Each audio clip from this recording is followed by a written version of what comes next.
What if I tell you that there are some 10 out of 10 games that you must play? Each of these perfectly unique games has got something amazing of their own. So let's look into the first game on our list. Lies of P. This is straight up one of the best Souls-like games out there. If you've played games like Bloodborne or Dark Souls, you'll feel right at home, but this one has its own unique spin that makes it stand out. The whole game is sort of structured around in a twisted fairy tale vibe, like if Pinocchio got thrown into a gothic horror setting full of murderous puppets and insane alchemists. You wouldn't think a reimagined Pinocchio tale would hit this hard, but it does. The whole theme of lying versus telling the truth actually affects gameplay and endings, making you question every decision. Plus, some of the twists are straight up chilling. Lies of P sort takes inspiration from Bloodborne. Speaking of Bloodborne, the game does have its own unique combat system. The in-depth weapon customization, where you can combine different weapon parts into one, is pretty satisfying. Plus, there's also the Legion arm, which is a nice addition. Being able to mix-match weapon blades and handles completely changes how you fight. If you're good at parrying, you'll feel like an unstoppable machine, but if you slip up, then expect to get wrecked. Every major encounter feels like a test of skill, and just when you think you've mastered the game, it throws something even crazier at you. The boss fights are some of the best in the genre. Some of them feel impossible at first, but once you crack their patterns, it's that classic Souls-like rush of triumph. Lies of P is a must-play if you're into Souls-likes. It brings something fresh to the table.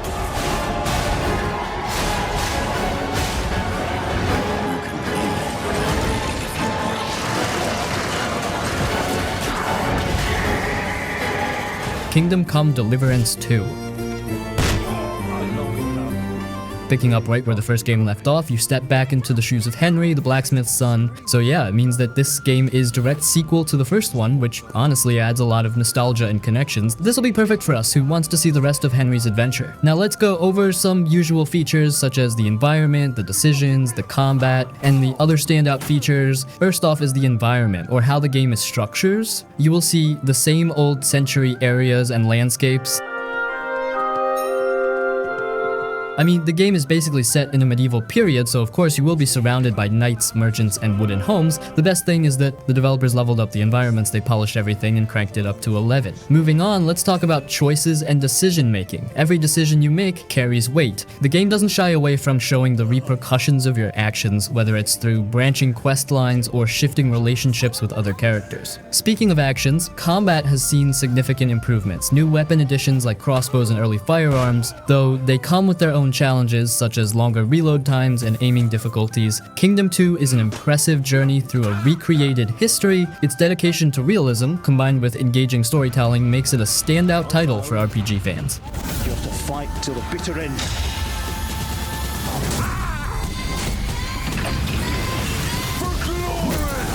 Left 4 Dead 2.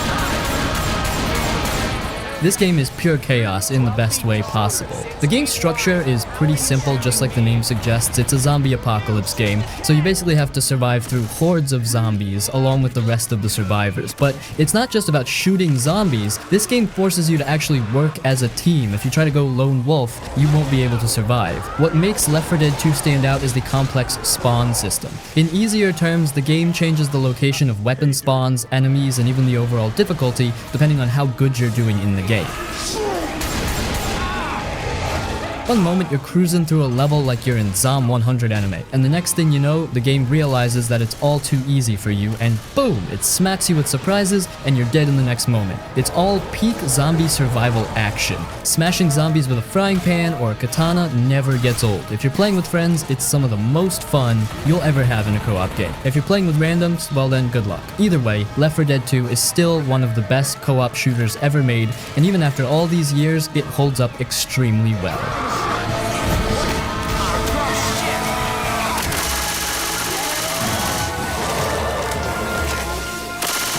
The Portal.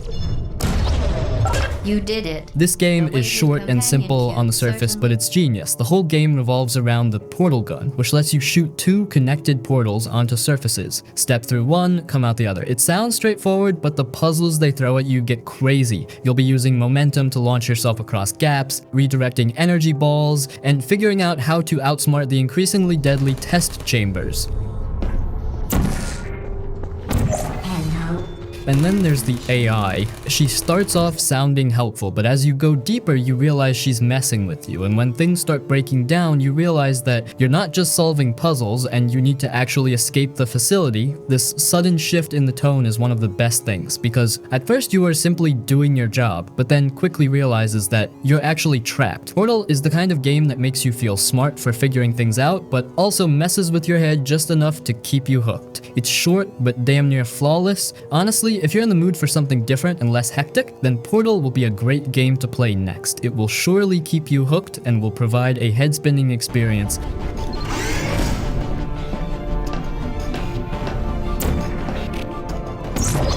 Get to see them. Explain yourself. Hades. Hades is not just as some random game, but as a straight up masterpiece of roguelike design. If you've played it, you already know what I mean. Let's briefly go over each feature, such as the gameplay, the combat, and the story. First off, the gameplay is highly addictive. It's that perfect mix of fluid combat where every weapon feels completely different. Whether you're slashing through enemies with the blade or dashing around like a madman, every run feels fresh because of the insane variety of bonuses given by the Olympian gods. Each of these special bonuses tweak your playstyle in ways that make even the same weapon feel new. Then there's the story, and honestly for a roguelike, Hades sets a gold standard. You're basically a son of God and wants to escape or simply get out from Underworld. In this quest of yours, you take help from all the other gods, and that's what makes it so much better because each of these characters provides something unique. The best part of Hades is that it never gets boring. You'll always find new dialogue, new builds to experiment with, and new challenges. The game rewards you for getting better, and no matter how many times you escape, you'll always want one more run.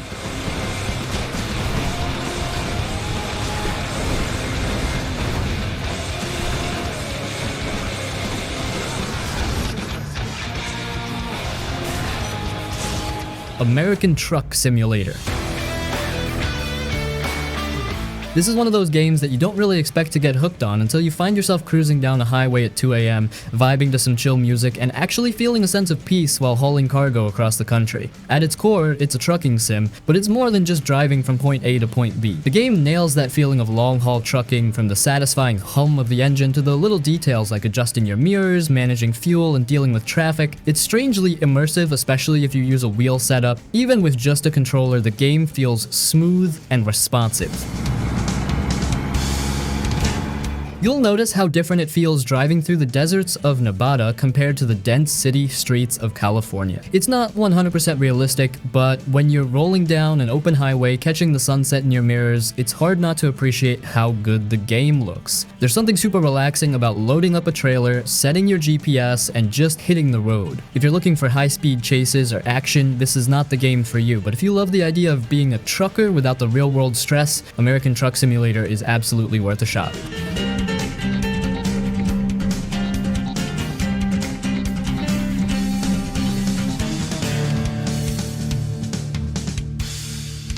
Hollow Knight. Hollow Knight is something else. At first you think it's just another indie Metroidvania with a cute little bug dude, but then you realize it's an absolute masterpiece wrapped in beautiful despair. The world of Hollow Knight is haunting, mysterious, and full of secrets. Everywhere you go, there's something hidden, some tiny detail that makes the place feel alive. The movement and combat feel so satisfying. That moment when you finally master the nail arts or perfectly chain dashes and wall jump. It's smooth as hell. The entire game is a masterpiece, mostly because how well it justifies the Metroidvania genre, but also adds something uniquely satisfying.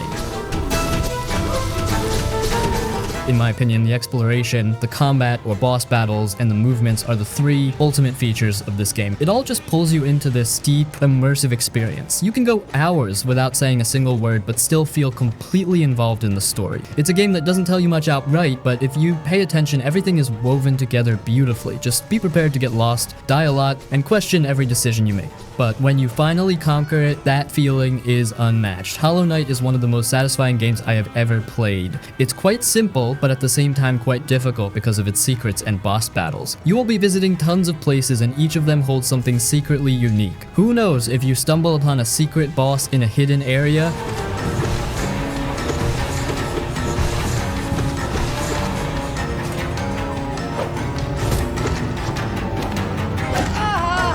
Disco Elysium. Stop.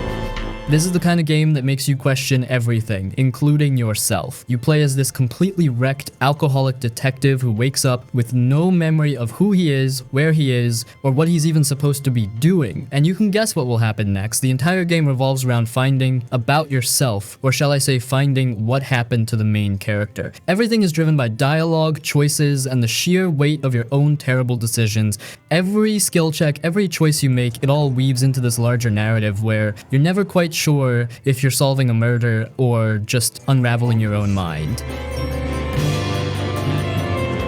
There's no traditional combat, just your skills battling inside your own head, arguing with each other about what to do next. Your thoughts literally have personalities, and they'll push you to make choices that range from philosophical debates to absolute drunken chaos. The writing is easily some of the best in gaming. It's dark, poetic, and totally hilarious. One minute you're finding the meaning of existence, and the next you're trying to punch a 12-year-old kid in the face because he won't stop swearing at you. You can play it however you want. Every path feels real, valid, and totally unique. Disco Elysium is one of the most brilliant and unforgettable games out there. It's totally unique experience in terms of story and concept. Riding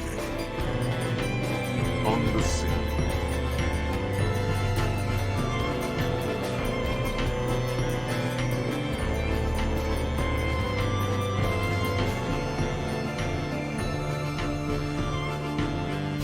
Subnautica. Scans indicate this location. Subnautica is one of those games that completely sucks you in. You crash land on an alien ocean planet with nothing but a tiny escape pod and the wreckage of your ship. From that point on, the hunt for survival begins. At first, you're just scrambling for basic resources, some scrap metal, a few fish to keep from starving, and enough oxygen to stay underwater for more than 30 seconds. But before you know it, you're building full-on underwater bases, piloting a submarine, and diving into some of the most terrifying parts of the ocean. And let me tell you, the deeper you go, the scarier it gets. The feeling of isolation is haunting and immersive at the same time. You're all alone in this vast ocean with creatures that range from tiny fish to massive leviathans that will make you question why you ever thought it was a good idea to explore in the first place. But it's not just about survival or horror. Subnautica is also beautiful. The game has this way of making you feel tiny, like you're just a small part of something way bigger. There's also a mystery to uncover about the planet, and the deeper you explore, the more you realize you're not just fighting to survive, you're unraveling a whole alien history. Subnautica is an unforgettable experience, just don't get too comfortable swimming at night.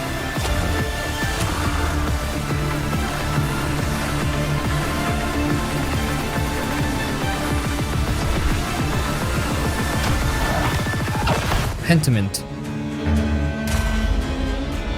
Pentiment is one of those games that sneaks up on you. At first glance, it's all about medieval art and historical storytelling, but once you get into it, you realize it's something special. It's basically an interactive, narrative-driven mystery game. Honestly, the art style is insane. It's like a living manuscript straight out of an old illuminated book, with text that mimics different handwriting styles based on a character's social class. That alone makes it feel immersive, but the real hook is the storytelling. You don't just solve a murder, you live through the consequences of your choices over years. Time moves forward no matter what, so you'll never get all the answers, making every decision feel weighty. It's slow-paced, but in a way that works. You spend a lot of time talking to people, learning about their lives, their struggles, and their beliefs. There are no quest markers telling you what to do next, just your own detective work and instincts. The writing and the weight of the decisions are enough to make you realize that each and every conversation is important. Pentiment is not for everyone. If you're looking for action, this is not the game for you. But if you want a game that respects your intelligence and makes you feel like you're actually shaping the world, then by all means start playing Pentiment.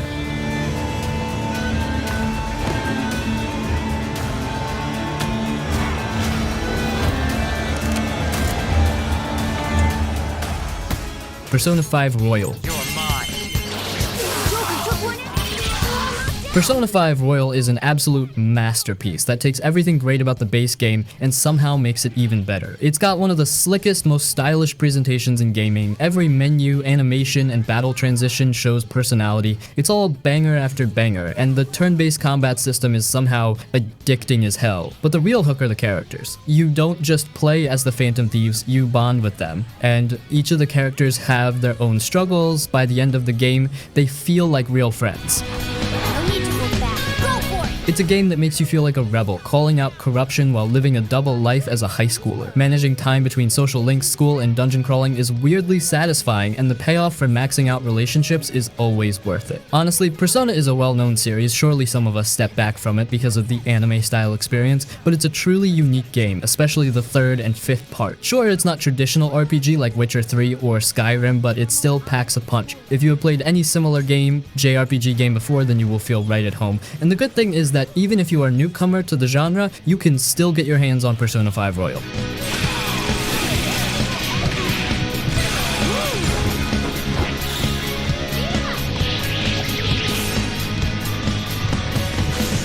Sonic X Shadow Generations.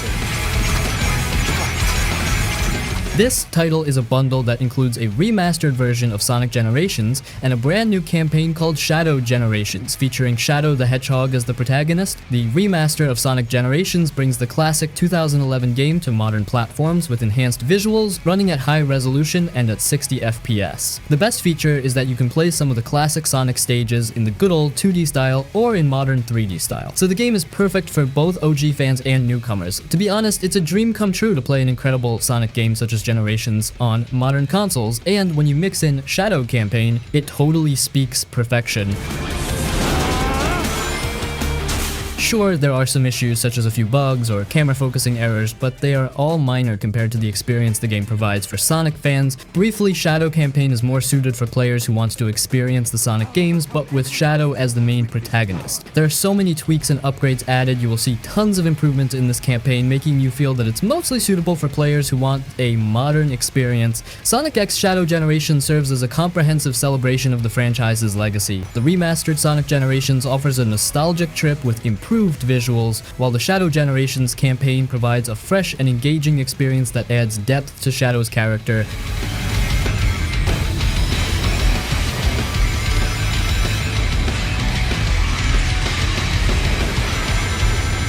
Dishonored.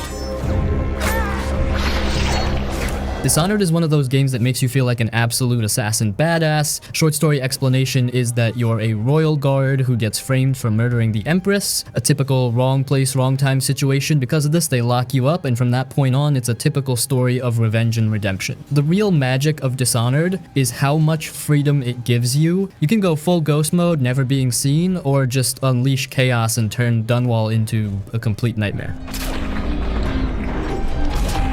The abilities or powers are complete bangers. They give you the ability to weave through guards like some supernatural assassin god. Besides the first person and combat, the level design is the next feature that stands out. There are so many ways to approach missions. You can climb rooftops, sneak through vents, possess a freaking rat to crawl through tiny spaces, or just barge in and wreck everyone. Overall, Dishonored is a stealth action masterpiece. It's got a killer atmosphere, dope powers, and missions that feel fresh no matter how many times you replay them. Whether you're going full ghost or leaving no witnesses, every choice actually matters, and that's what makes it such a special experience.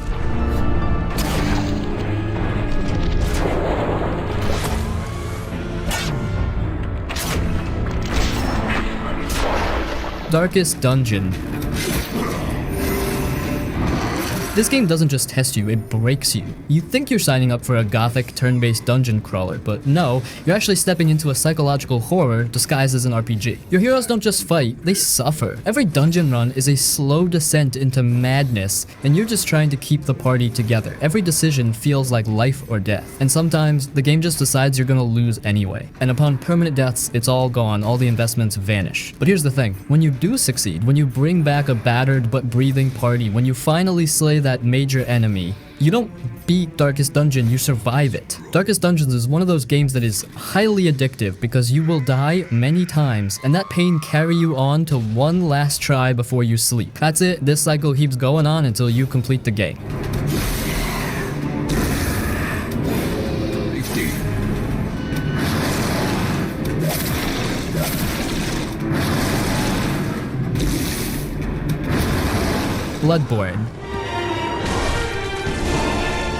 Bloodborne is an absolute nightmare in the best way possible. Short story, you're in a Souls-like world, and believe me, the world of Bloodborne doesn't give a damn about you. It will wreck you completely, even if you are an expert or have played other Souls games. This game is literally one of the most difficult Souls-like games. The basic enemies, the bosses, they are all pretty intense to kill, even if you level up or acquire a badass weapon. The only thing you can do in this game is better yourself and learn the attack pattern. So skill is not just a term here, you must skillfully enhance your playstyle. The whole package sets the tone for an experience that's as horrifying as it is exciting. Unlike Dark Souls, there's no hiding behind a shield. You're expected to dodge, parry with a gun, and relentlessly counterattack like a rabid beast. You could say that Bloodborne is sort of an aggressive type of game. Here, you are more focused on staying active, or let's just say keep on attacking. But the real beauty of Bloodborne isn't just in the combat, it's in the lore. What starts as a hunt for beasts slowly morphs into something far more cosmic, something utterly mind-making. You don't just play Bloodborne, you survive it. You crawl through its madness, die 100 times, and come out the other side forever changed. It's one of those rare games where the more you play, the more it gets under your skin.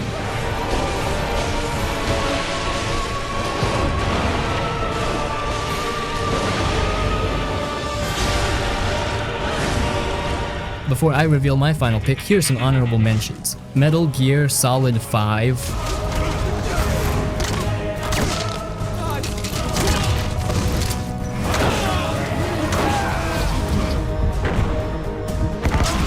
RoboCop Rogue City.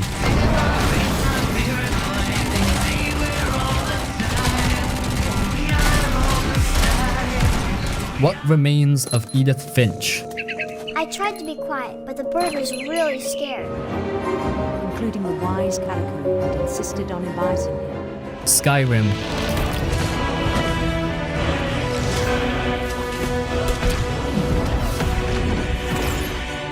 Silent Hill 2 Remake.